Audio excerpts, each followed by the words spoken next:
What's up, gamers? Welcome back to 180 MTG. My name is Ryan Overturf, and this week is part 2 of my Marvel Superheroes Early Impressions Cube review. Last week I went over the mechanics and themes of the set, as well as kind of outlining all the different product lines. There's a lot of them and a ton of new cards with Marvel Superheroes, and this week I'm going to be looking at a lot of individual cards and where they might fall into the world of Cube. Reminder that any cards that I talk about in part 1, I do not really go over in part 2, just to save time so I don't go on forever, but there certainly are some relevant cards for Cube. I kind of broke down the different product lines, and I did really talk about all the cards that I want to talk about from like the welcome decks and the beginner box. So this week I'm going to be looking at cards just that stand on their own merits that do jump off the page, appeal to me as potential cubable cards. And I'm going to be talking about cards that come from the main set, from the 4 commander decks, and from Jumpstart. This set also has a Jumpstart release. And something that's kind of weird about Marvel Superheroes is that the commander decks and the Jumpstart product use the same set symbol and the same set code. So I will be specifically saying if a card comes from Jumpstart and if a card comes from the commander decks, which commander deck they come from, just so you know where to get these cards. I know that there's some product delays with Marvel Superheroes. Pre-release was last weekend, so like the regular booster packs, those are all out. The commander decks and Jumpstart are delayed. With commander decks and Jumpstart, this is something that's useful to know when it comes to buying singles, because with commander decks, if cards are sought after, people tend to just crack the deck. It's just a static list. You get what is in the deck list, and so prices tend to be driven down pretty quickly if the deck is expensive because people are buying the deck and cracking it. Whereas Jumpstart, these cards trickle out quite a bit slower than regular booster releases. So the prices for sought after cards from a Jumpstart product, they behave differently than from regular booster releases and from those commander decks. So just something to keep in mind as we dive in here. But let's go ahead and get to it. The first card I want to talk about, again, on these set reviews, I like to go in Wooburg order, just kind of the classic color order for any kind of breakdown of anything in Magic. Starting with white, we have Captain Marvel Shooting Star. This one is from the Jumpstart release. 5 white for a 6/6 legendary human Kree hero with flying. Whenever Captain Marvel enters or attacks, exile up to 1 target creature. That creature's controller gains life equal to its power. And whenever a creature other than Captain Marvel is exiled from the battlefield, you gain life equal to its power. So it's kind of Swords to Plowshares, but then also you get to gain the life because of that second clause there. And if you're exiling creatures for any other reason, you could be blinking them, whatever, you do gain some life. For the most part here, though, Captain Marvel Shooting Star, this is just a big hitter. Technically castable at 7 mana. Eventually, if the games go long in a controlling deck, you can just cast this card for its mana value. But then this is also at the level of impact, where Captain Marvel Shooting Star is a very reasonable and powerful card to reanimate. Obvious comparisons can be drawn to cards like Elish Norn, Granite Cenobite, and Sarah Emissary, which are 2 7-mana white creatures that have really game-breaking effects that fall into the same category of castable but strong to reanimate threats. And those 2 cards, Elish Norn and Sarah Emissary, what they do is they really invalidate a lot of your opponent's cards and make it so the game is about a very specific thing. You have to answer them or you will just lose in a lot of situations. Or with Elish Norn, you have to not care about controlling creatures, really is what that one comes down to. Whereas Captain Marvel is a little bit more about being able to control this creature over multiple combat steps, get multiple hits in, and get that attack trigger going.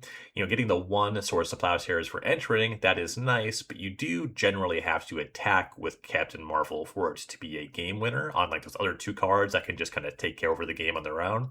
So in that way, I think that Captain Marvel, I like the play patterns here a little bit better. This is the kind of card I'm interested for grabbing for the Omniscient stack, and if you have kind of a reanimator thing going on, but you're not super into those games where you reanimate a card like Iona, the Shield of Emeria, and the game is just over, Captain Marvel does generally involve you continuing to attack for a couple turns before the game is just over. So I do like the texture of Captain Marvel Shooting Star. Seems like a cool one for kind of a fairer but also high power level cube.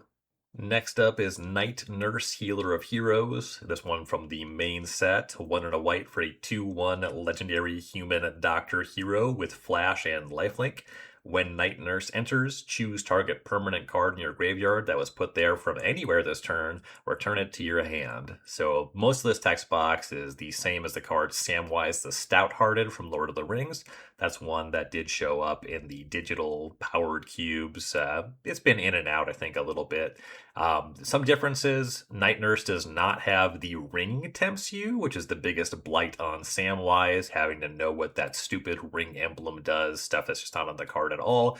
Night Nurse trades that for Lifelink, which is a much more appealing thing to staple onto this creature, both because now the body matters a lot more in a damage race, and you don't have to care about the ring.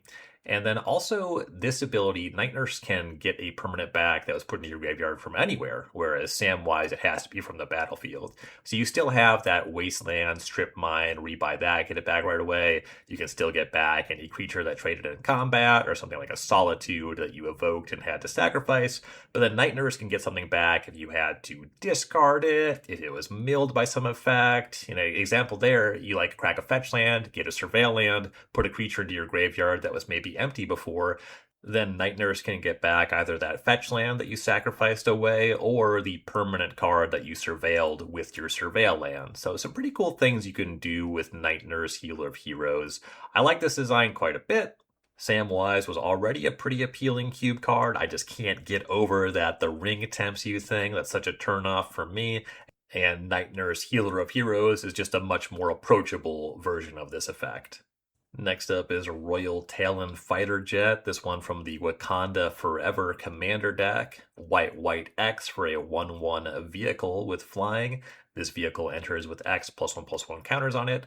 Whenever this vehicle enters or attacks, create a number of 1/1 white soldier creature tokens equal to the number of +1/+1 counters on it, and crew 2.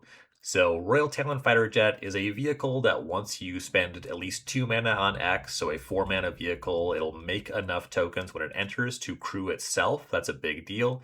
People have been talking about this card, kind of comparing it to Asika's Chariot. For 4 mana, you are getting more up front for the Asika's Chariot. The Chariot is more splashable for being 3 and a green, but the big difference here is that the Royal Talon Fighter Jet, you can scale it, you can cast it for 5, 6 more mana, however much mana you have, and so it plays a little bit more into big mana decks. Turn 2 Grim Monolith, turn 3 Royal Talon Fighter Jet is a huge deal, and then you just also scale the number of tokens when it attacks. And that attack trigger, you can do different things with Asika's Chariot, like copy any kind of token, but the Royal Talon Fighter Jet makes a bunch of 1/1s regardless of what's happening on the battlefield.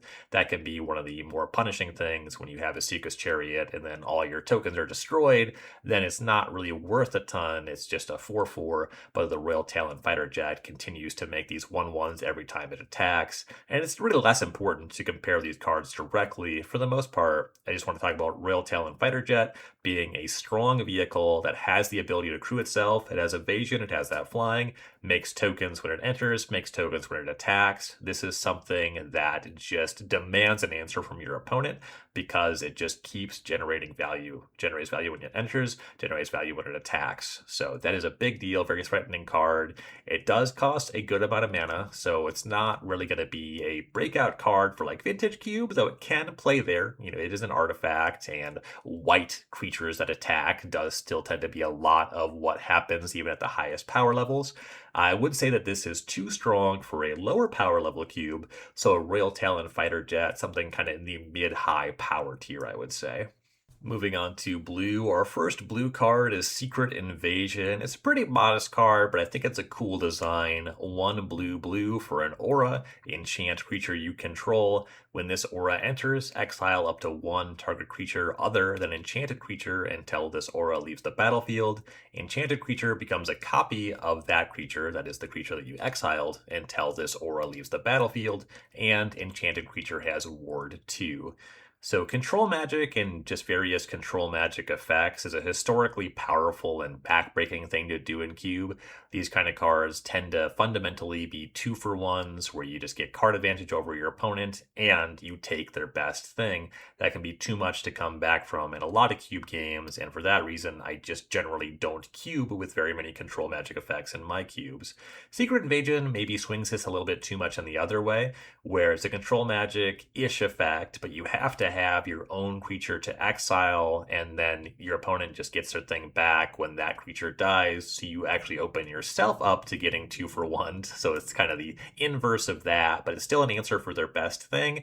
And giving your creature Ward 2, that's not nothing. That makes it a little bit harder for them to execute on that 2 for 1. Admittedly, this is quite a lot weaker against sweepers than control magic effects are. I did just want to shout out Secret Invasion as kind of a cool riff on a control magic effect. It does mean that you have to control creatures to engage with this kind of blue answer to your best thing. It does open you up to the potential of getting 2 for 1 on the way back, but if you want to give blue just kind of a catch-all answer to a creature without it being a busted 2 for 1, there's just something I find pretty charming about Secret Invasion, even if it is generally a weaker card than Sheltered by Ghosts, and for that reason I would like to see a higher ward cost, but it's still a cool design, some space I would like to see explored more in the future.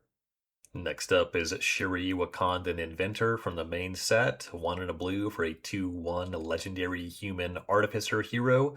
Artifact spells you cost 1 less to cast, and for 1 you can tap Shiri to make target artifact you control a copy of a second target artifact you control until the turn, except it isn't legendary, activate only as a sorcery. So these are things we've seen before, making an artifact a copy of a different one. The hybrid mana Saheeli does this, reducing artifact cost by 1. There's a handful of different cards that do this. Having those on the same card means it's a little bit cheaper to cast a big artifact, and then you can copy it. Maybe you can turn something like a treasure token into a Wormcoil engine. Some neat stuff going on there.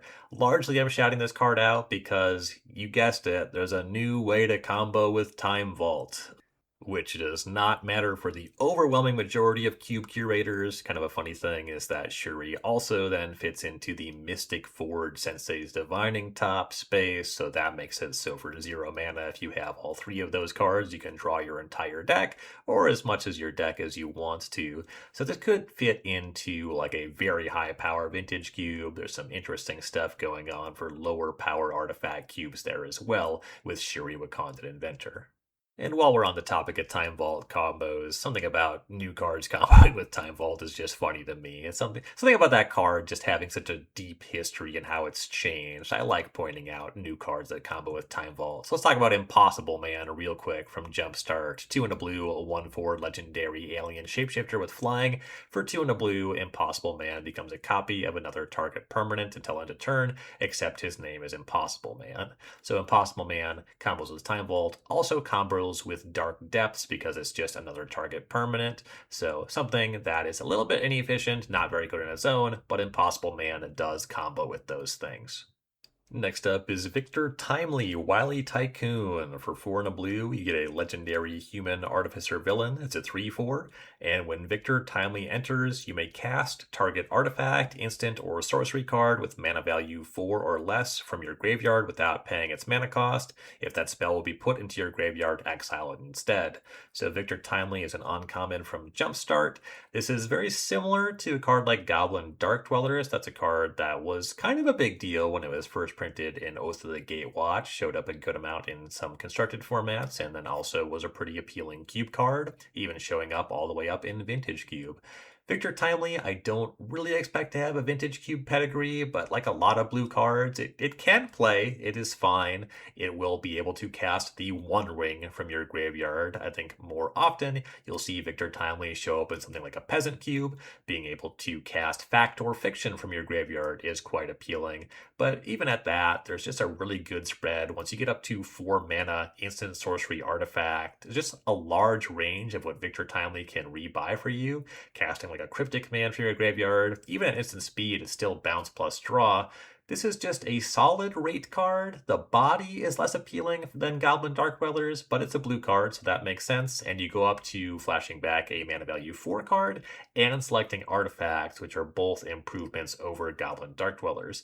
There's been a lot of years since Goblin Dark Dwellers was a very appealing cube card, but the lower rarity and the kind of higher range of things you can do with Victor Timely does make it appealing for cube even today. Moving on to black, the first black card I want to talk about is Black Widow Super Spy, a mythic rare from the main set. For 1 and a black, you get a 2/1 legendary human spy hero with Menace. Whenever Black Widow deals combat damage to a player, that player exiles cards from the top of their library until they exile a non-land card. You may put a +1/+1 counter on Black Widow, but if you don't, you may cast the exiled non-land card until end of turn, and mana of any type can be spent to cast this spell. So clearly some textural similarities to Regavan, a little bit in the gaunty Lord of Luxury space here. 2 mana, 2/1 with Vent Menace. It's likely you'll be able to get your first hit in with Black Widow. And then I like the way this ability will skip over lands. So you always exile a non-land card with Black Widow. And if you have enough mana, you can cast it because of that cheaty ability to use mana of any color and type. And if it's not appealing or you can't cast it, you put a +1/+1 counter on Black Widow. So Black Widow does scale, has some evasion. 2 mana is twice as much as Regavan. You have no haste, no ability to dash. So I think Black Widow, in a lot of ways, is just a weaker card. I understand why you would make the comparison. And it is nice that you do always get to hit a spell. But if you're not hitting spells, you get value, I guess, no matter what. But putting that first +1/+1 counter doesn't really do a lot because you already have to double block Black Widow. Most double blocks are going to be able to answer a 2 toughness creature. So that first +1/+1 counter doesn't really do a lot. The first spell you cast does mean you have replaced the card in terms of card economy. So if you can get your first card, Black Widow Super Spy will be strong. That said, I think that this card is not that powerful. I think that I would rather just be casting Dark Confidant, getting a guaranteed card every turn. But I do see why you would want to play with a card like Black Widow Super Spy, and I know that a lot of players love stealing their opponent's cards, whereas for me, I like drawing the cards that I put into my deck to intentionally cast. But your mileage, your fun may vary, your cube, your rules. Black Widow Super Spy is by no means a weak card, and I do see the appeal. Moving on to Dark Deed, also from the main set. Dark Deed is 1 and a black for an instant that says target creature gets -4/-4 until end of turn. So we have completely outmodded Last Gasp. Notably, Dark Deed is an uncommon. Last Gasp is a common that gives a creature -3/-3 for the same casting cost. Worth knowing about anytime they have kind of an upgrade in this sort of category. It doesn't destroy any creature, but Dark Deed will kill almost anything that exists on the battlefield on the second turn. Generically powerful kill spell, and even against larger creatures, the -4/-4, it will allow you to engage in combat or double up and use 2 removal spells that care about toughness thresholds to answer a larger creature. So Dark Deed certainly worth knowing about in the world of Cube. And that brings us to Dr. Doom. Let's talk about the mythic rare from the main set here. Dr. Doom is a 6 mana 3/3 for 4 black, a legendary human scientist villain. When Dr. Doom enters, you create 2 3/3 colorless robot villain artifact creature tokens named Doombot. As long as you control an artifact creature or a plan, Dr. Doom has indestructible, and at the beginning of your end step, you draw a card and lose 1 life. So Dr. Doom is sort of a strictly different Grave Titan. Dr. Doom is smaller than Grave Titan, 3/3 to 6/6, makes larger tokens, 3/3s versus 2/2s, but does not make tokens when you attack. You do get to draw an extra card on your end step, so the turn that it enters, generally Dr. Doom will be more value than Grave Titan. Dr. Doom also is going to be more resilient to sweepers. You have to answer those artifact creatures before you can destroy Dr. Doom.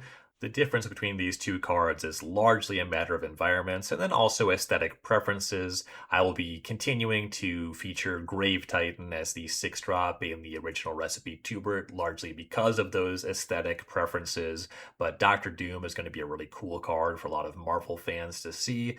And you can absolutely sell me on Dr. Doom being a stronger 6-drop than Grave Titan in certain environments, really just strictly different comparison here. You will not have a difficult time selling me on drawing extra cards or controlling indestructible creatures, so Dr. Doom absolutely a very appealing 6-drop in black.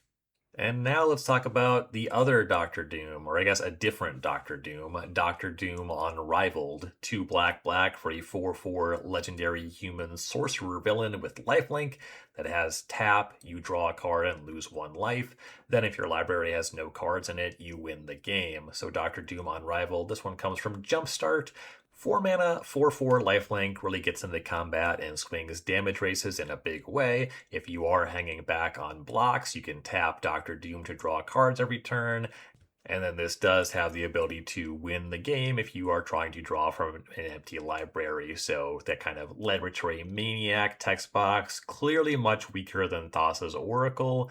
And it's stronger as a card just playing in normal games than Laboratory Maniac, but you do only win the game drawing from an empty library with Doctor Doom's ability as opposed to a static ability, which means disruption and interaction and having extra ways to draw cards don't really play with Doctor Doom. You do have to resolve that ability and win the game that way, which is texturally different, but the card itself is stronger.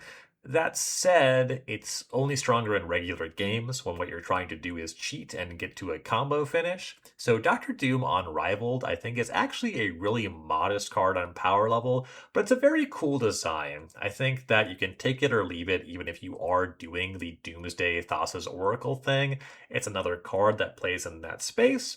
And if combat in a cube like that features that kind of combo involves being able to just cast 4 mana creatures and having a 4/4 lifelink matter, which is true on most cubes that feature very many cheap creatures, then there's a reason to play with Doctor Doom, but it is not the strongest thing at doing what it's doing. I think mostly it's just a really cool design. It's a text box that you read and you think, hell yeah. So I like Doctor Doom Unrivaled. But the power level here is actually pretty modest. I think it has a lot more to do with games about attacking and blocking and deterring your opponent from attacking and drawing extra cards. Really a lot more of a fair card playing on the battlefield than a combo card. And to be fair, this is a rate that does speak to the times. This is a stronger body than you would see on most historic black creatures. Next up is Electra, Daughter of the Hand, this one from the main set. For 2 black black, you get a 3/3 legendary human ninja villain. Electra has Sneak, which is that new ninjutsu analog. For 1 black black, you can cast Electra while also returning an unblocked attacker you control to your hand only during the declare blocker step, and then Electra will enter tapped and attacking. And when Electra enters, destroy a target creature an opponent controls with power 3 or less. So just as a baseline, you have a 4 mana 3/3 creature that's kind of a Necrotal. It destroys a creature that has power 3 or less. I think power 3 or less is usually stronger than mana value 3 or less, though there tends to be a lot of overlap in these Venn diagrams. But the sneak cost here is actually what makes Electra really appealing, especially if you're combining Electra with a lot of some combination of unblockable creatures and creatures with enters abilities. That's going to make it easy to facilitate sneak with unblockable creatures or just a wide battlefield. And then if you have some smaller creatures, this enters ability, when you pay that sneak cost, this is a really good rate for 3 mana, especially if you rebuy something that does something when it enters. But then your opponent, like the thing about setting up sneak is it often will mean maybe you're attacking with multiple creatures that your opponent has some good blocks on, then Electra can enter and break up those blocks, be it saving a creature from one blocker or blowing out an opponent that makes a double block on a creature trying to kill it that way. So I like the texture of Electra Daughter of the Hand, kind of modest in the Ravenous Chupacabra space, but the texture of playing and designing around Electra is a lot more interesting. There's less generic power, but more synergies to explore with Electra Daughter of the Hand. So I think this is a very cool design. Next up is Hammerhead Magia Boss, 1 and a black for a 2/1 legendary human rogue villain. This one's from Jumpstart. Sacrifice another creature or artifact, put a +1/+1 counter on Hammerhead. So being able to sacrifice artifacts or creatures, this is the same card as Bartolome. though this is 1 and a black instead of white black, so just a mono black creature. And the +1/+1 counters, this is a big deal. Carrion Feeder really stands out as an all-time sacrifice outlet for black sacrifice decks, especially because you can stick into mono black or move into any second color you want, not being shoehorned into black-white like Bartolome. And I do like this as a mono black card. I think this is a good development. This card isn't doing anything that a mono black card can't do. So I think Hammerhead Magia Boss expands the space quite a bit. A lot of these strong sacrifice outlets in black, they're things that are once per turn, or they go up to 3 or more mana. So Hammerhead, Magia Boss, especially, being a human and a rogue, those are real creature types. Of course, a villain plays in the Marvel sets as well. A lot going on here for sacrifice decks, really appealing cube card. Hammerhead, Magia Boss, a card that I expect to find a home in a lot of cubes. And that brings us to MODOK, M.O.D.K. It's an acronym for something. I don't actually know. This is from the main set. 3 black for a 2/2 legendary artifact creature, a villain with flying and lifelink. You can pay 3 life to make MODOK connive, but you can only activate that ability during your turn, and creatures your opponents control get -1/-1. So MODOK starts as a 2/2, but then just for life, you are able to connive. Anytime you connive and discard a non-land card, MODOK will grow. A lifelinker with flying, so it has some evasion with the ability to grow. That can really be significant, and also giving all your creatures -1/-1. A lot to like about MODOK in a damage race. That pay 3 life on the connive, that's a significant amount of life. You can't just do this infinitely. I do like that you can only do it on your turn, so there's more investment in the play pattern. You can't just wait to see what your opponent's going to do and then say, all right, at your end step, I'll pay 9. You have to think about it now, which means you're more likely to wait until you can attack with MODOK before you do any conniving. Maybe you do it once or twice the turn you cast it because you know you're going to need these draws to actually sculpt your hand. And I like that texture a lot. I don't think that MODOK is an incredibly powerful card, but I do think that this design is really awesome. And having that all your opponent's creatures get -1/-1, this is an ability we've seen on a few enchantments over the years. Night of Souls Betrayal, Curse of Death's Hold, and those cards play awful because they're just so hard to answer. Whereas MODOK is this kind of fragile creature, but it can grow, but growing it costs life, but then it has lifelink. There's just so much going on here with play and counterplay. I think MODOK is an awesome design. I don't have it slotted to go into any of my cubes at this time, but I do like this card a lot. I'd be very happy to cube with it in the future. And that brings us to red, starting with Batroc the Leaper. This one coming from the Doom Prevails Commander deck. Batroc the Leaper is a 2/2 for 1 and a red, a legendary human villain with multi-kicker 2, so you can pay 2 any number of additional times as you cast Batroc. Batroc enters with a +1/+1 counter on him for each time he was kicked, and when Batroc enters, he deals damage equal to his power to each of up to X targets, where X is the number of times he was kicked.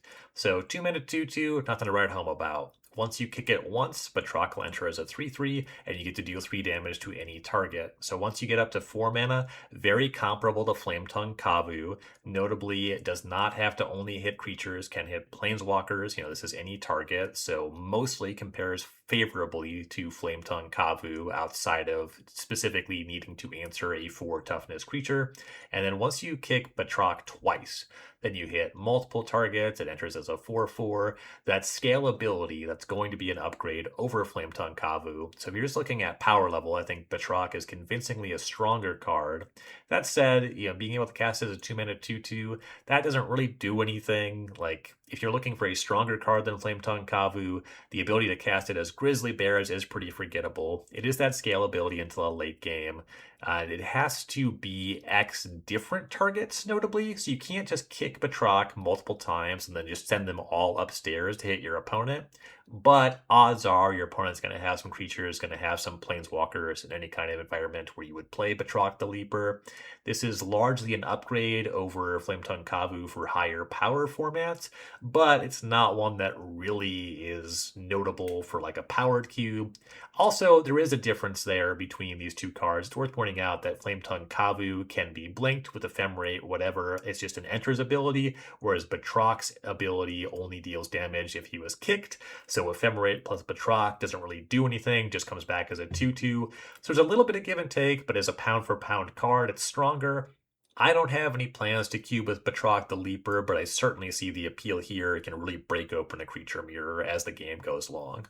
Next up is Daredevil Fearless Fighter from Jumpstart. Daredevil Fearless Fighter is a 3/3 for 2 and a red, a legendary human hero that says whenever a source you control deals damage to you, Daredevil deals that much damage to target opponent, and whenever Daredevil attacks, exile the top card of your library.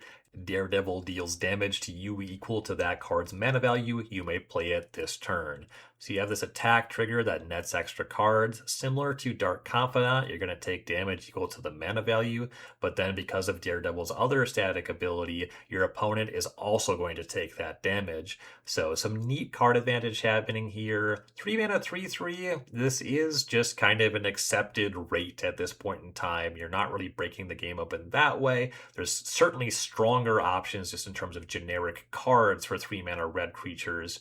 But there is something really cool and unique happening here. When any source damages you, Daredevil will damage your opponent, which opens this up as kind of a neat build around. Cards like Fetch lands, cards like Barbarian Ring, lands that damage you every time they use them. Cards like Char, which is a burn spell that damages you on resolution. Sulfuric Vortex, suddenly if you have Daredevil plus the Vortex, you're taking 2 every turn cycle, your opponent's taking 4.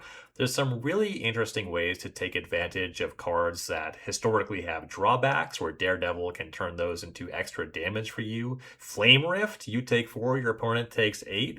With only 20 life to play with, you can't do a ton of this stuff, and a lot of these cards wouldn't be very appealing for multiple players at a draft table, but I think it's really cool to think about the cards that Daredevil Fearless Fighter can play with, and it is a card that I do think is pretty appealing. It's a card that I would have fun designing and drafting around in Cube. Our next card is more boring. It's just a pile of stats. It's Hawkeye Master Marksman from the main set. It's pretty fitting that Hawkeye would be a boring card if you're a fan of the MCU. Hawkeye Master Marksman is 1 and a red for a 2/2 legendary human archer hero with first strike and reach. And whenever Hawkeye becomes tapped, you may pay 1 up to 3 times. When you do, choose up to that many of the following abilities. You can cast a net, which means target creature can't block this turn. You can launch an explosive, which means Hawkeye deals 2 damage to target player, or you can use a boomerang, which is discard a card, then draw a card. So 2 mana, 2/2, first strike reach, just good stats on a 2-drop. And then you can pay mana to mess up your opponent's ability to block, to deal damage to your opponent directly, or to do some rummaging to clean up your hand. As a human, this is one that really makes a lot of sense in the Spooky Cube that has some madness going on as a theme. This is just a strong card in terms of a reasonable red 2-drop for any red aggressive deck. It's going to play well with those discard synergies for madness as an archetype, and this card does just push extra damage. It's not hard to sell me on Hawkeye Master Marksman being playable in almost any red aggressive deck. And that brings us to a much more specific and narrow card in Hawkeye's Bow, a 1 red mana equipment that says equipped creature gets +1/+0 and has reach, and whenever equipped creature becomes tapped, it deals 1 damage to each opponent, and it equips for 1. Now, +1/+0 reach, not very remarkable. Damaging your opponent when equipped creature becomes tapped, that's not a lot of damage output. So why am I talking about this card? Well, because this card is getting buzz because it opens up an infinite combo in Pauper Constructed. Specifically, people are talking about it with the card Seeker of Skybreak, 1 and a green, 2/1 elf that can tap to untap target creature, which includes itself because it's from Tempest, and they didn't really think about that kind of thing all the time. And so Seeker of Skybreak can continuously tap itself to untap itself. If it's equipped with Hawkeye's Bow, it'll deal damage to an opponent every time that you do this. You just get infinite damage upstairs as soon as you can activate the Seeker of Skybreak. There's some other cards that do this in Magic's history. There is Tidewater Elemental, which is a 5 mana blue card, which is a 4/4 with Defender. It's pretty bad, but it can untap itself. It works with the bow, and that's a common, so it also plays in the popper space. A Pheto Alchemist is an uncommon, so it's more of a peasant thing. So you can put this infinite combo into cubes. Like you could put both of these cards, Hawkeye's Bow and Secret of Skybreak, into a popper cube if you're trying to have something that is referential to Pauper Constructed. Don't know how strong that deck will be, but it's getting enough buzz, and it is a 2-card infinite combo, which does not come up a lot when you're playing with only commons. Gavin Verhey has already addressed the combo. It's going to be allowed to exist, at least for a time. I think that it's fragile enough that it probably can be a part of the format, but because it's so easy to assemble 2 cards, or at least it costs so few resources, it's something that might require action in that constructed format. And as somebody who likes strong popper cubes, if I'm going to play popper, Hawkeye's Bow is one that I would think about maybe putting in Secret Skybreak and just seeing if there's other things you can do with these cards, though admittedly, Hawkeye's Bow is not very appealing as an individual card. And now for another hit from the Doom Prevails Commander deck. Living Laser is 4 and a red for a 4/4 legendary elemental villain with haste. Whenever Living Laser attacks, for each card you've discarded this turn, create a token that's a copy of Living Laser, except the token isn't legendary. The tokens enter tapped and attacking, and then you exile the tokens at the beginning of the next end step. 5 mana, 4/4 haste. Yeah, you put this in a commander deck. You can make a bunch of copies. You have a ton of damage to do. You can definitely play multiple turns with Living Laser being part of the equation. Now, when we are talking about 40 card 2-player games, Living Laser suddenly becomes much more powerful. This is one that I think would be too strong if I were to slot into Spooky Cube because there's so many cards that have ungated discard outlets. Cards like Wild Mongrel, that for 0 mana you can just discard cards whenever you want. It's really easy to cast Living Laser and then immediately make like 4 tokens and just kill your opponent very easily. And any looter effect, Merfolk Leader, Jace Vryn's Prodigy, gonna combine really well to deal a ton of damage out of nowhere with Living Laser. The play patterns on this one are kind of undesirable for me. This is something that plays really well, combines a lot of cards in Spooky Cube, but because there's just not that much game left to play, and there's just so many combinations that can easily just deal your opponent 20 points out of nowhere with Living Laser, it's what I'm going to shy away from in that environment. But if I was going for a more power maxing madness, just a really high powerful discard matters archetype, Living Laser does have a home in those cubes and does look like a really powerful option for that kind of environment. Next up is Thor, God of Thunder, a mythic rare from the main set. For 3 red, you get a 5/5 legendary god warrior hero with flying. When Thor enters, exile target equipment, instant, or sorcery card from your graveyard. Until the end of your next turn, you may play that card. Notably, you will have to pay the cost. You are actually playing it, not casting it without paying its casting cost. And then whenever you cast a non-creature spell, Thor deals damage equal to that spell's mana value to any target. I did play a pre-release over the weekend. I had Thor in my sealed pool. Would you believe that I won the only game that I drew it very easily? When it comes to my 5 mana red 5/5 flyers, I like them to have haste, but it is worth pointing out that that ability, you exile an equipment, instant, or sorcery from your graveyard until your next turn, you may play that. That's not contingent on you still controlling Thor. That's just a trigger, so you can cast that spell through your next turn one way or the other. If you do still control Thor, then that card is going to trigger the other ability.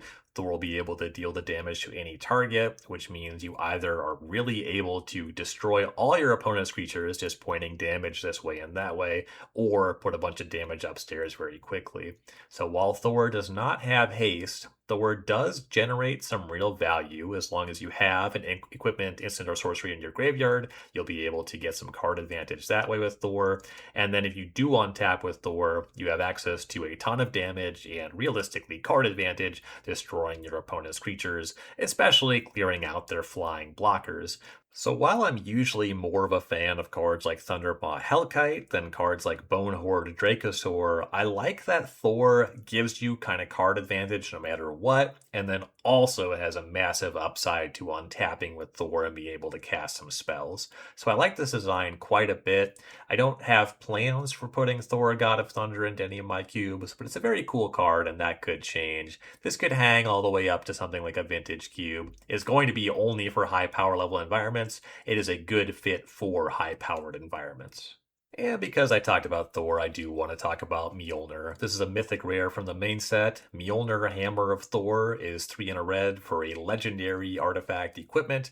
When Mjolnir enters, it deals 4 damage to up to 1 target creature. Double all damage the equipped creature would deal. Equip worthy. You can only equip Mjolnir to worthy creatures. A creature is worthy. It was a legendary non-villain that's red and or white. So Thor checks those boxes. And then for 2 in a red, you can discard Mjolnir. It deals 2 damage to each creature. So you have a triggered ability that's a pyroclasm there that happens at instant speed. That does involve discarding an equipment to your graveyard, so this naturally synergizes with Thor. Certainly going to be some Marvel fans looking to take advantage of having these 2 cards in a cube. Mjolnir is a little bit inefficient as entering and dealing 4 damage to a creature, but then that equip ability, as long as you are long on legendary non-villain red and or white creatures, you double the damage of equipped creature. Solid removal spell here in terms of that sweeper. There's stuff going on here. I think mostly I would want to cube with Mjolnir if I was also cubing with Thor. And those are going to be kind of the recipe for a pretty strong red controlling deck that finishes very quickly when it gets itself going. So, unsurprisingly, Mjolnir Hammer of Thor plays really well with Thor God of Thunder. Nice, flavorful little package there for Marvel fans. Moving on to green, we first have Mole Man Moloid Master from the main set. 2 and a green for a 1/1 legendary human villain. You may play land cards from your graveyard, and whenever a land you control enters, create a 1/1 green minion creature token named Moloid, with whenever this token attacks, you may mill a card. So a little bit of token generation, a little bit of self-mill here, and the ability to play lands from your graveyard.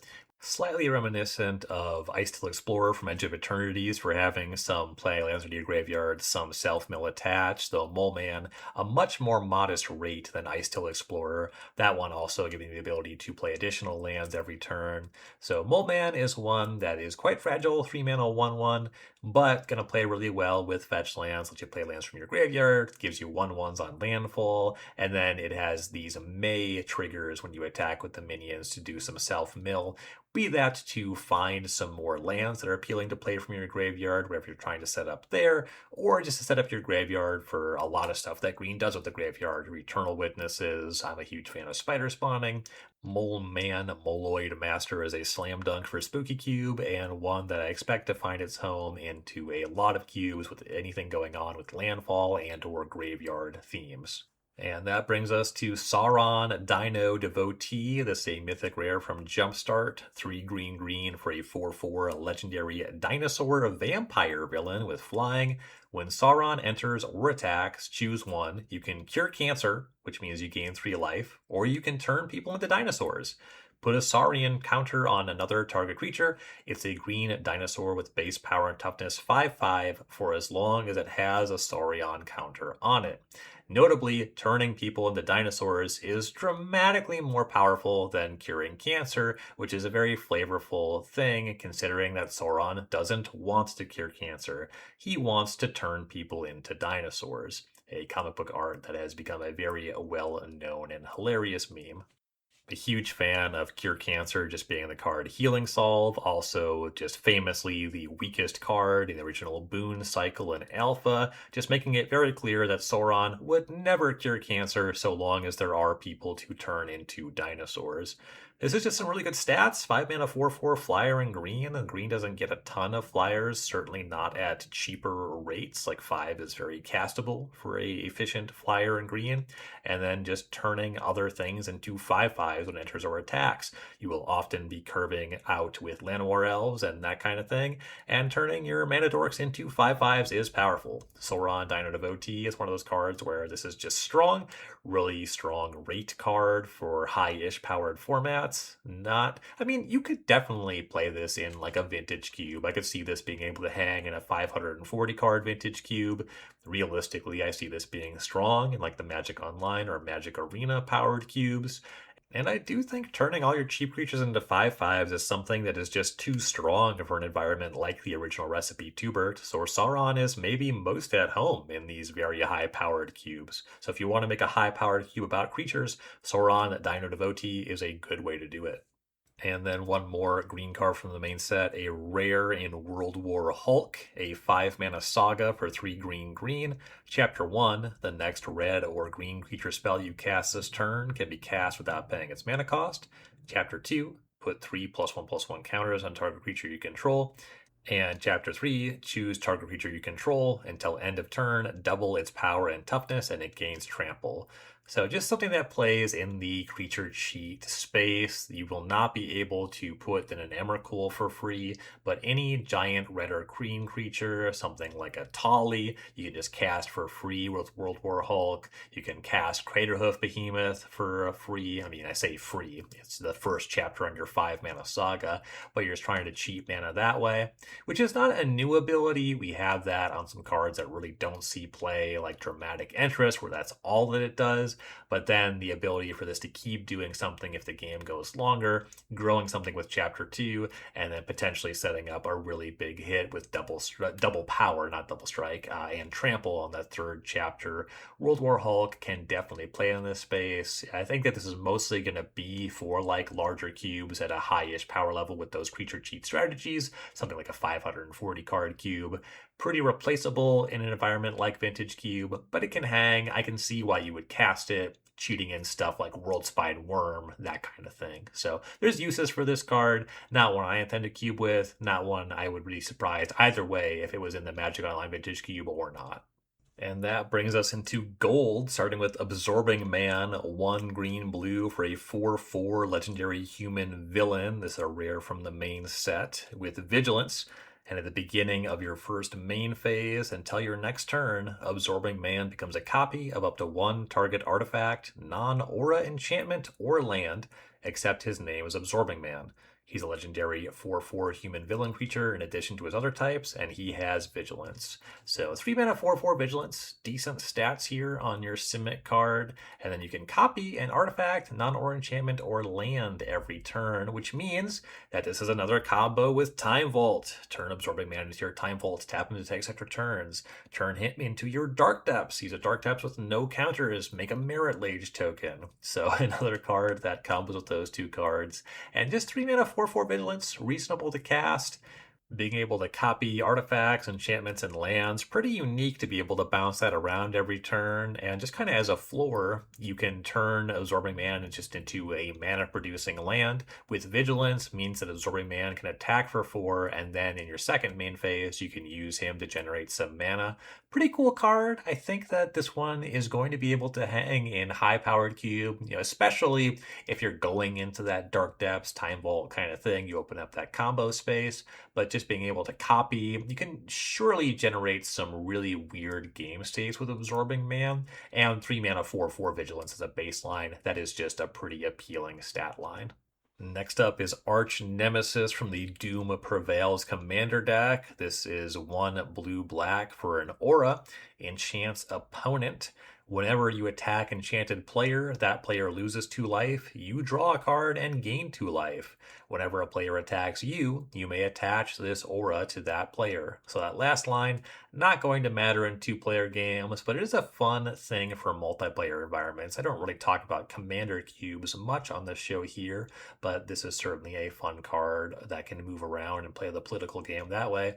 But in a 2-player cube, this is a really good one for facilitating any kind of Dimir tempo aggressively slanted deck. If you're trying to do ninjas, Arch Nemesis plays with a lot of the creatures that you would put in a ninja deck. It's sort of a Phyrexian arena, but it's contingent on you controlling creatures. I'm often saying how games are fun and engaging when they revolve around creatures. That is just the most common recipe for fun and engaging gameplay. So it's where a lot of my cubes end up. And then this life swing, they lose 2 life, you draw a card and gain 2 life just when you attack. That's a big swing every turn.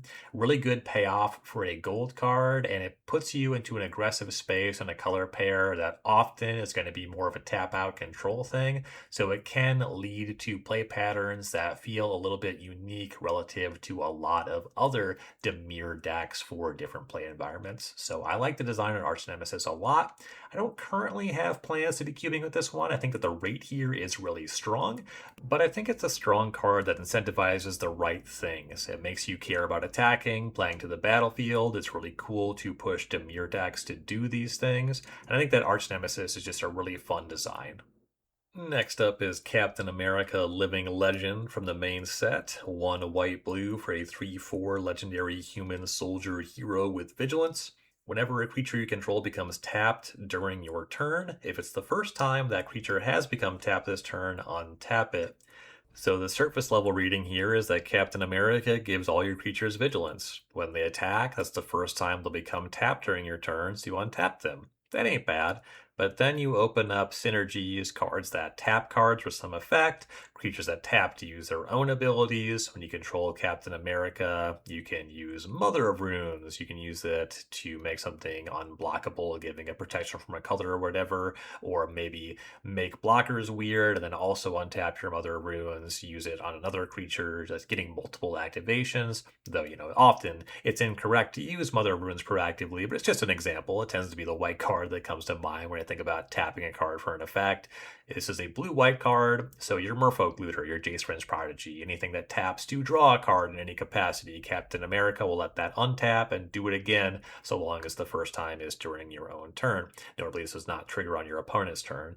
So Captain America gets some neat little synergies, gives your creatures vigilance. It's going to play well in a deck full of creatures that care about combat, and some of them have some abilities to tap to do anything. Not the most exciting card, but Captain America Living Legend is a somewhat appealing creature. It's a human, that matters. As a soldier, that matters. Hero matters in the Marvel sets. And the texture of this card for a combat-focused cube, I think that there are some things worth noting here. And that brings us to Cloak and Dagger Entwined, a rare from the main set. 1 white-black for a 2/2 legendary human hero with Death Touch and Lifelink. When Cloak and Dagger enter, choose target opponent and up to one target creature they control. They reveal their hand. You may exile a non-land card from their hand or the chosen creature until Cloak and Dagger leave the battlefield. I think this design is awesome. You have this Banisher Priests type effect that also could just be a Deep Cavern bat. You get to choose, do I want to answer this creature, or do you have something in your hand that I would rather answer? And you get the information to make that decision. For 3 mana, you do pay for what you get. It's cool that Cloak and Dagger has Death Touch. It's generally going to be able to be exchanged for a card that you care about trading with, or in unfortunate circumstances, it only has 2 toughness, so it'll trade with Firebolt, whatever. Your opponent can answer this with basically anything, but just in terms of getting the information, having these 2 effects and being able to choose, do you want the Mesmeric Fiend, do you want the Banisher Priest, answering a creature or a card in the hand and getting all the information to make that decision. I think Cloak and Dagger Entwined is a really cool design. It's a card that I'm going to be putting in at least one cube, possibly multiples. We'll see how it plays, because for 3, it is pretty inefficient, certainly by today's standard, but just texturally, I think this ability is just really cool design space. Great execution of a black-white gold card. I love the design of Cloak and Dagger Entwined. And now for a card that I like less, but is certainly strong enough to talk about, Storm Windrider. This from the main set. 1 green, white for a 4/4 legendary mutant hero with flying. Creatures with flying can't attack you or block creatures you control. Whenever you cast a spell that targets one or more creatures, those creatures gain flying until end of turn. So kind of a reversed moat. It will stop flyers from attacking you and also stop flyers from blocking you. And then that separate clause that allows you to give creatures flying if you can cast spells that target them. So that can be funny. You can actually give your own things flying there, which will make it so your opponent can't block them at all, even with their flyers. flyers. So you can use a giant growth to pump your own thing, and it'll be flying, and then it'll be unblockable because it's flying. Or sometimes you might like giant growth your opponent's thing, so that it'll have flying and can't block or attack you. And all these are just play patterns that say your opponent can't play the game, which is why I don't really love the design on Stormwind Rider. Really strong card. You'll be happy to have it in your booster draft deck for sure. And I do at least like it as compared to Moat for two reasons, actually. I think that turning off flyers is a better design than turning off non-flyers, just because non-flyers are categorically weaker and there's just more of them. Flying matters because it's something that's not on that many creatures. If an environment is really long on flying, it kind of may as well not have flying. So usually there's like a smaller percentage of creatures have flying. So that's a reason that's a better thing to target. And then a creature that is just easier to answer than an enchantment. That means that Storm, for multiple reasons, does play better than Moat, but it's still in that Moat kind of space. I mean, it's cool to make like your spells do something interesting in a green and white deck. It does change the texture of combat tricks, kind of how I was describing, because giving things flying is just different texturally when you control Storm, and Storm gives you the ability to do that. But on balance, I just don't like the idea of playing a game where Stormwind Rider is involved. The stats here are just really high, and the play patterns are generally unappealing, even if there's kind of a cool thing happening. Next up is another rare from the main set, the Astonishing Ant-Man, 1 green-blue for a 1/1, a legendary human scientist hero. Whenever you draw a card, put a +1/+1 counter on the Astonishing Ant-Man, and then for 2 and a green, you can tap and remove any number of +1/+1 counters from the Astonishing Ant-Man and create that many 1/1 green insect creature tokens. This is something we used to see kind of a lot of cards in this space in green and or blue, where you get a small creature that grows every time you draw a card. Having this on a 2-drop means that this creature comes down very early and scales very quickly. This is not just extra cards, even your card for turn is going to grow the Astonishing Ant-Man. And then it's not just a creature that gets large that is going to be vulnerable, or not vulnerable, but at least a little bit weak against chump blockers. You have that ability to remove counters from the Astonishing Ant-Man and make a bunch of 1/1s go wide that way. So some strong things you can do with the Astonishing Ant-Man. The rate here is really nice coming down on turn 2. Not a great top deck, but how many 2-drops really are. This is a card that is going to be finding a home in Spooky Cube for sure. You know, making a bunch of insect tokens are going to play there for the sacrifice decks. The discard matter strategies draw extra cards, so there's going to be some synergy there. And of course, it's just a human, which matters in that environment. So the Astonishing Ant-Man doesn't necessarily do anything that puts it on the radar of the highest power level cube environments, but it does synergize with Skull Clamp. So if you needed a reason to play Skull Clamp, there you go, combo with the Astonishing Ant-Man. Just a cool card though, one that I expect is pretty appealing for a lot of cubes. Just definitely a blue-green creature that is going to matter for games about creature combat. Next up is the Kingpin of Crime, 1 white-black for a 1/5 legendary human villain with Extort. And whenever you attack, you may pay 2 life. If you do, until end of turn, creatures you control with toughness greater than their power assign combat damage equal to their toughness rather than their power. So the Extort there, reminder, this one doesn't come up too often these days. Whenever you cast a spell, you may pay a white or black hybrid mana. If you do, each opponent loses 1 life and you gain that much life, so you get some life gain off of casting your spells if you're willing to pay a little bit more mana for them. And this ability to pay some life to make your creatures hit with damage equal to their toughness. Notably, a departure from some cards in this space historically, and when we first saw this ability was on Doran the Siege Tower. It just said creatures deal damage equal to their toughness. The Kingpin of Crime will only make it so the ones with toughness greater than their power do that. So you don't lose anything, just your stuff hits harder. The Kingpin of Crime will itself be able to hit for 5 damage. You pay that 2 life, and anything with greater toughness will now deal more damage. So flavorful design there with the Kingpin of Crime having extort, a criminal extorting. That's just a really big flavor win there. And something that is strong in that Doran the Siege Tower space. Something that is a little bit funny about these cards that cause creatures to deal damage equal to their toughness is whenever they make new ones, and they've been through this a few times, the newer version, there's just ways where these are just stronger than the older cards, which makes it harder to play with the combination of these cards in the same environment. Like the Kingpin of Crime is just a stronger card than Doran the Siege Tower, and Doran is a three-color card. It costs abs and mana. So you could put them in the same cube, but then it's just like a little bit weird to stretch your mana to play the Doran when you just have access to the Kingpin. And it is two, three drops that attack for five. You can certainly put them in the same deck, but they do look a little bit strange next to each other. They do the same things. They're going to be playable in the same kind of archetypes, but the incentives around what the mana fixing needs to look like to make these cards work, and whether you want to go into three colors for this kind of effect, there's some stuff there that can look a little bit messy on paper. All the same, though, the Kingpin of Crime, it's a strong card. I like what it does. I like the flavorful design. Which brings us to Ultron Unlimited, this one from Jumpstart. One blue black for a 2/2 legendary artifact creature robot villain with flying. Whenever Ultron attacks, he connives, and whenever a creature you control connives, you may pay one. If you do, create a 2/2 colorless robot villain artifact creature token. Suppose I should have talked about this one last week, just talking about connive, the relevant mechanic. This is a card that triggers every time you connive. Missed it last week, so I'm talking about it this week. This is sort of an army in a can kind of card, as he will trigger himself whenever he attacks, he connives. Whenever you connive, you can pay one to make a 2/2.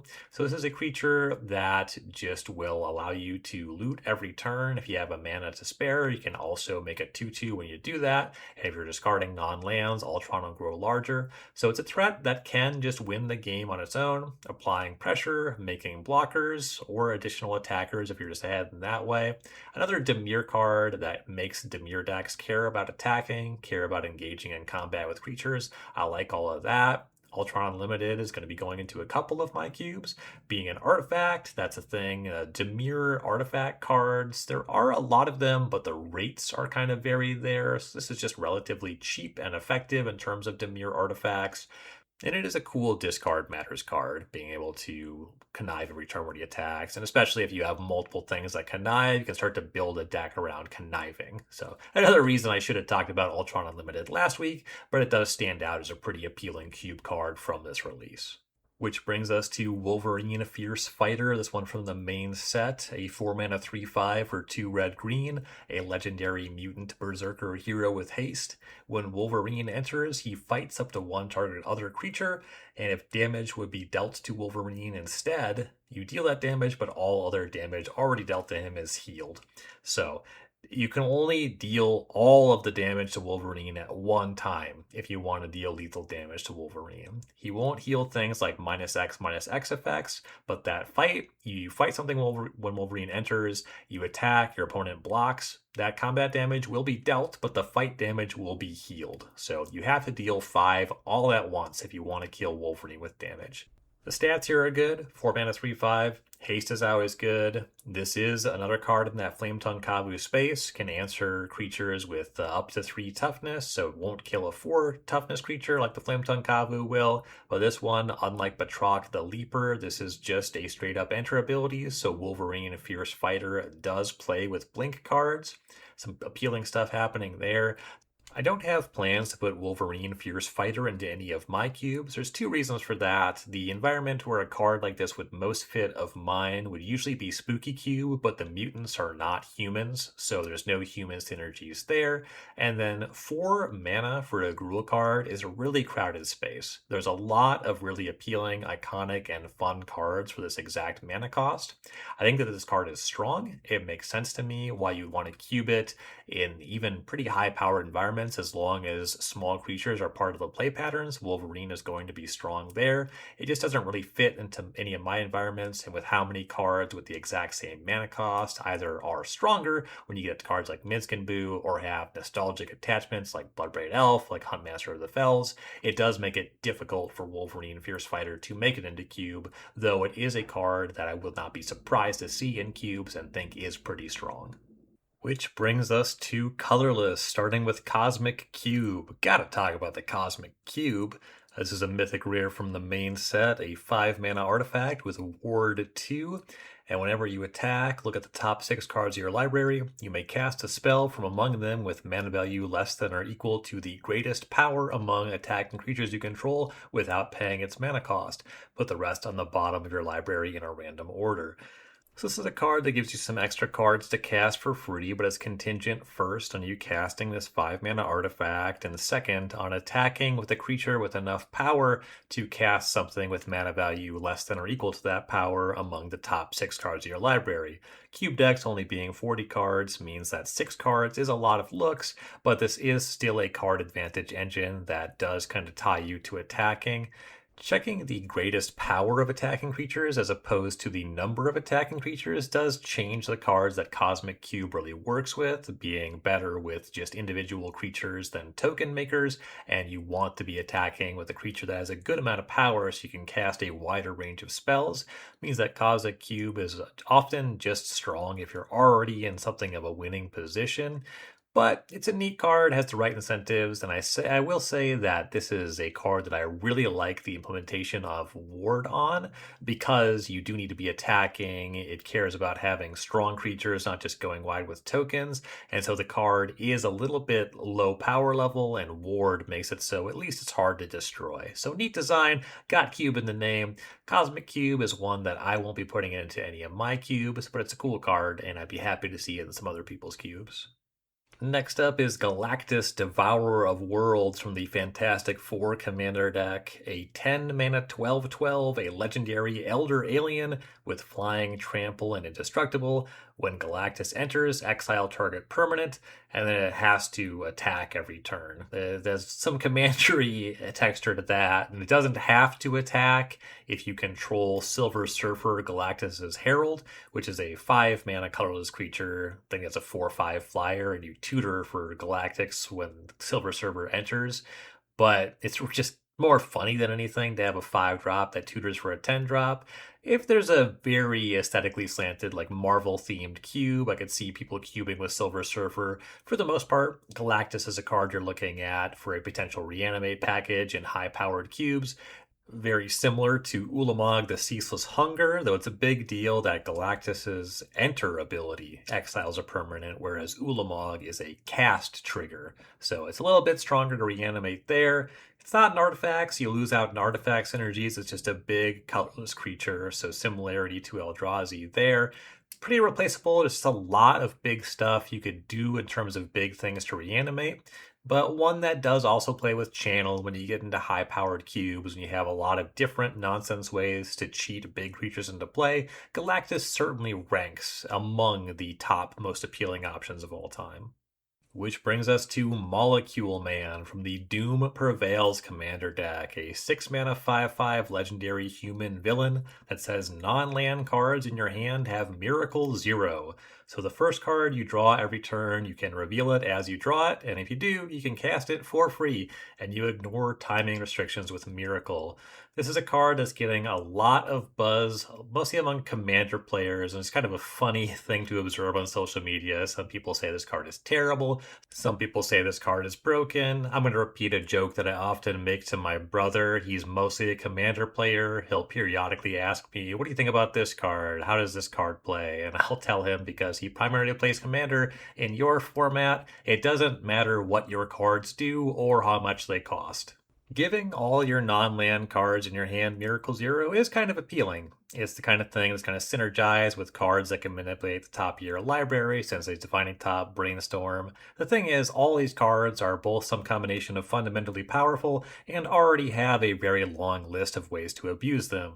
A 6 mana 5/5, it's a lot of mana to cast, it's not exciting to cheat into play with Reanimate, and it will just die to any kind of removal spell. It's a 6 mana 5/5, it won't die to red removal generally, but it costs enough mana where your life total might have already hit 0 against a red deck, so that doesn't especially matter. Molecule Man is really cool. I like the fact that some people read it and go, whoa, this card's broken, and other people are like, yeah, this card kind of sucks. And, whatever you feel about it, again, this is for Commander players. If Commander players are excited, then the Commander deck hit its mark with Molecule Man. But now for the one card in the entire release that I really do just feel like is a design mistake. This is the Fantastic Car from the Fantastic Four Commander deck.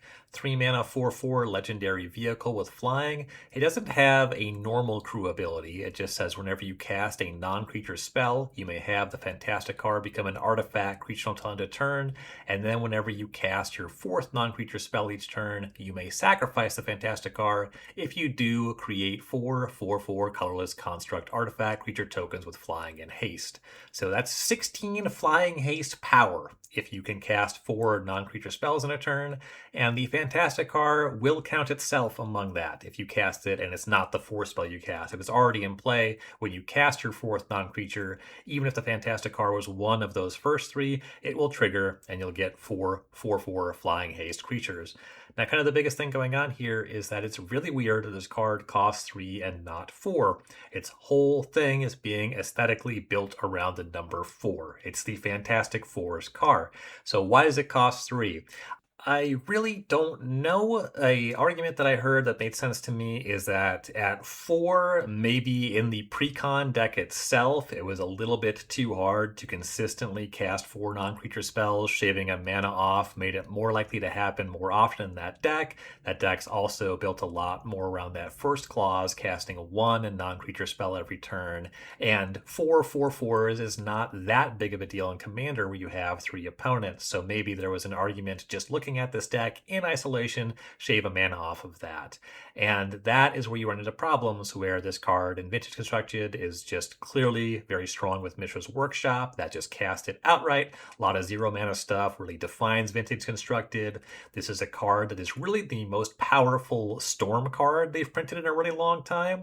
With your Dark Rituals, anything mana positive, anything that's 0 mana, I'm not here to say the sky is falling. I think this card is going to see play in Vintage and Legacy. It's unclear whether it's ever going to eat a restriction or a ban. I think it's more likely angling for that Vintage restriction than a Legacy ban, but time will tell on both fronts. But really, the fact that there's a conversation around this card being really busted, and the math in a 2-player game is just really messed up. If you're able to execute on that 4th non-creature spell, getting 16 flying haste power, that closes the game really easily in 2 turns. And then 4/4s is just like fine in Commander. Everyone's got 4/4s in Commander. Yeah, I'm coming back to that joke. That's actually why I made a point to say it on the podcast today. In Commander, it doesn't matter what your cards do or what they cost. So reducing the cost on this to make the precon better, to make this card maybe a little bit more appealing in Commander. Vintage and Legacy are not formats that a lot of people think about most of the time. But I think that making this card potentially ruinous in those formats to make it still just whatever, whether it costs 3 or 4 in Commander. I don't know the full story here. I'm just kind of trying to take in and piece together what the story could be. And this card is just really pushed in a way that is dissonant with the rest of this release. I think there's a lot of really cool designs. They are rated in a way that just kind of makes sense for the sensibility of Magic today. There's not a lot that's going to break through in big ways, and the Fantastic Car is just like potentially broken, and in a way where it's powerful that breaks the immersion of the aesthetic, that costing 3 not 4. So this design really rubs me the wrong way. But anyway, this is a Cube podcast. Let's talk about the Fantastic Car in Cube. When it comes to high-powered cubes that feature Storm combo decks, I think the Fantastic Car is right at home. When it comes to the digital-powered cubes, I could see them choosing to include the Fantastic Car or not. I think given how much attention the Fantastic Car is getting regarding Vintage and Legacy, they'll probably try this out in the digital cubes. And at 540 cards, it's the case that, Black Lotus isn't in every draft. The power or significance of Dark Ritual in these cubes diminishes some over time. We're kind of in this era where Storm is largely just a 3-card package, Breach, Lion's Eye Diamond. and brain freeze. But the Fantastic card can open up that space quite a bit.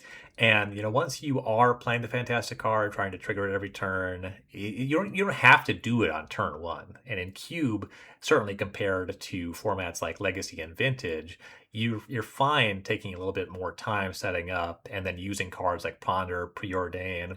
And then if I have a combo deck that's trying to play the Fantastic card, I start looking at any zero cards like Zuron's Orb can even play here. And it is worth noting that because this card in just regular games, the fact that it doesn't have a tap a creature, that traditional crew ability, just casting non-creature spells lets you attack for 4, you can actually play kind of a normal game with the floor of this if your deck is just full of cantrips and rituals. Just cast the Fantastic card, play some cantrips over some turns, and just attack with a 4/4 flyer. I do think that this is a strong cube card in very high power cube environments. You could maybe play it in a lower powered cube, but I think that the ceiling really makes it undesirable for lower power formats. I mean, the core conceit here is the Fantastic card is saying, what if Storm Combo had to count to 4 instead of 10? I mean, 16 power of flying haste, it just closes the game fairly comparably effectively to a full Tendrils of Agony. The Fantastic card is my pick from the entire release for the Vintage Cube only card from these sets. And I do want to be clear that even at 4, the alarm bells would still be ringing for Legacy and Vintage. You'd still have this combination with Dark Ritual and Mitchell's Workshop that you'd be paying mind to and could be very explosive in the format. I still think it's a card that would only be appropriate for the highest power level cubes, just because the ceiling on the output there, making 4/4s with flying and haste, that's something that's just really effective at closing 2-player games. But if it cost 4, you could at least point to a consistent aesthetic. Say it's the Fantastic 4 thing, 4/4/4s when you cast 4 spells. It would be consistent across. It really looks intentional to have been reduced from a 4 to a 3 in development because the 4s are in every other part of the card, and the optics are just so bad if this comes in strong at 3. I think that the aesthetic notes across this release, this massive release otherwise, really hit the mark in a lot of places that have been really well executed, and that's why I'm harping so much on the Fantastic card. This is kind of an exception to everything else going on, in a way that's honestly surprising given the rest of the file. And while it does remain to be seen what will happen in Vintage and Legacy constructed with the Fantastic car, once the dust settles, my suspicion is that the Fantastic car will be remembered as a design mistake. And that just leaves lands. There is a cycle of allied lands in the main set that I think are pretty appealing. What they do is they tap for a colorless mana, or they can tap for one of the 2 allied colors, but you can only activate that ability if the land entered this turn, or if you controlled a basic land. So Dark Fortress is our Rakdos entry, Gathering Place is Selesnya, Gleaming Bastion is Azorius, Hidden Layer is Dimir, Training Compound is Gruul. So Training Compound taps for colorless, can tap for red or green if it enters this turn, or if you control a basic land. I think that these are really texturally similar to Verges, but a big thing that they do that I really like is on turn 1, they can make either color. So you can cast a 1-drop in either color if you played it on the first turn. I like that they care about controlling a basic land. That means that they're going to be most effective in 2-color decks. They'll still play in a lot of 3-color decks, but the more non-basics you get, the more you start looking at cutting these cards from their deck. They always at least make colorless, but they're just not going to fix your mana unless you have enough density of basic lands to turn them on. So mana fixing that plays best in 2-color decks, I'm always a fan of that. I do wonder if or when we will see a completion of this cycle, seeing the enemy colors. With the aesthetics of these, I wouldn't be surprised if this is something that they roll out in the next Malva release, but we'll find out. I think that these play really well. There's only allied color entries right now, but they're cool lands that play best in 2-color decks, which is something that I always appreciate in a mana-fixing land.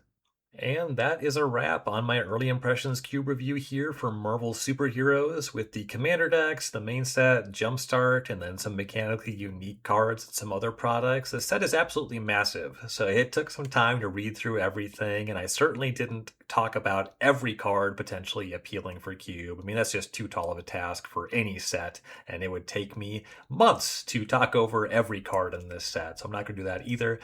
but I am trying to talk about more cards on these cube reviews, paint with a wider brush. Cube is just a customizable thing. There's so many different ways to do it, so I want to try to talk about more cards, just touch on more things, especially the cards that I'm not cubing with myself, just to acknowledge more of the range of what cube can be.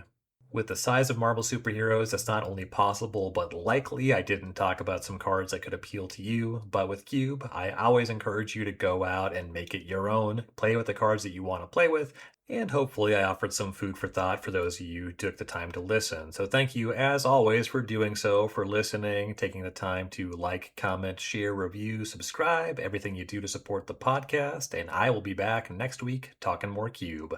Later, gamers.